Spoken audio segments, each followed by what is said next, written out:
Narito na ang PTV Balita ngayon. Sa ating lagay ng panahon, inaasahan magla-landfall sa hilagang bahagi ng Taiwan ang bagyong Karina ngayong hapon.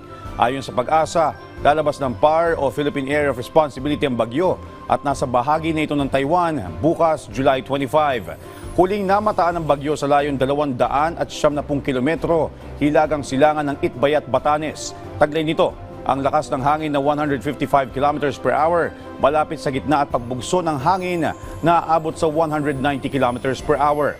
Ito ay kumikilos ng hilagang silangan sa bilis na 25 kilometers per hour. Nakataas naman ang signal number 1 sa Babuyan Islands, northern portion ng Cagayan at northern portion ng Ilocos Norte. Signal number 2 naman sa Batanes. Samantala, alamin naman natin ang lagay o ang sitwasyon sa bagong Pag-asa at Araneta Avenue, Quezon City. May report si Benji Durango live. Benji.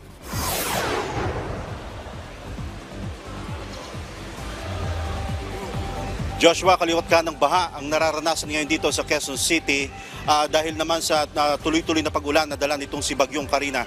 Itong makikita nyo ngayon sa aking bandang kaliwa, ito yung barangay Santo Domingo. Dito yan sa may Araneta, Quezon City, sa may halos kanto ng Quezon Avenue. Pero kanina, isang rescue operations ang ating nadaanan. Pahirapan ang pagpasok ng mga rescuer mula sa Quezon City DRRMO, BFP at Barangay Bagong Pag-asa at Barangay Project 6. Pakay nilang masikip na komunidad sa gilid ng Parks and Wildlife. Hindi makapasok ang rubber boat sa dalawang gataong taas ng baha, kaya gamit ang life vest at tali, sinuong ng mga rescuer ang malalim na baha. Nasa 20 pamilya ang kailangan nilang ilikas na natrap sa loob ng kanilang mga bahay. Alas 3 ng madaling araw na magsimulang lumalim ang baha, dulot ng malakas na ulan sa kanilang lugar. Bagamat naabisuhan naman sila ng mga barangay officials na magsilikas pero hindi agad sila sumunod sa utos. Nananawagan ng 2 barangay na nakakasakop sa lugar na tumaliman na sa utos na evacuation para maiwasan na ang aksidente. Samantala, Joshua, ang nakikita nyo ngayon na video, yan yung live na kuha natin ngayon dito sa Barangay Santo Domingo sa may Araneta, Quezon City. Makikita ninyo na may mga tao pa rin na naglalakas na loob na lumusong sa halos gataong baha papasok ng kanilang komunidad. Kanina may mga nakita na rin tayong naghakot ng kanilang mga gamit mula sa kanilang mga bahay dahil sa takot na baka sila ay tuluyan ngang matrap doon sa kanilang lugar. Samantala dito naman sa aking bandang lugar na ito makikita ninyo yung entrada nitong Skyway papuntang Makati yan, papuntang Pasay.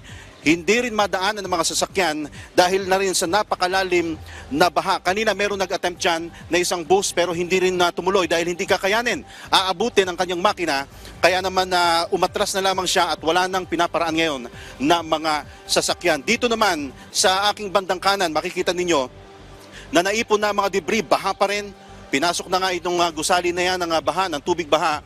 At naipon dito ang mga debris. Kung makikita ninyo, meron pa tayo ritong mapapansin na troso, napakalaking troso. Hindi natin alam kung saan ang galing ito, pero kasama siya sa mga debris.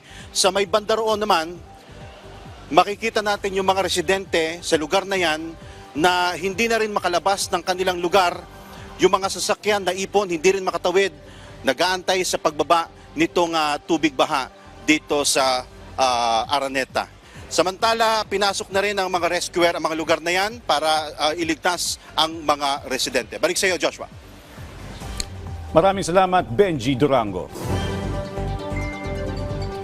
At yan ang mga oras, yan yung mga balita sa oras na ito. Para sa iba pang updates, i-follow at i-like kami sa aming Facebook at X at PTVPH. Ako si Joshua Garcia para sa Pambansang TV sa Bagong Pilipinas.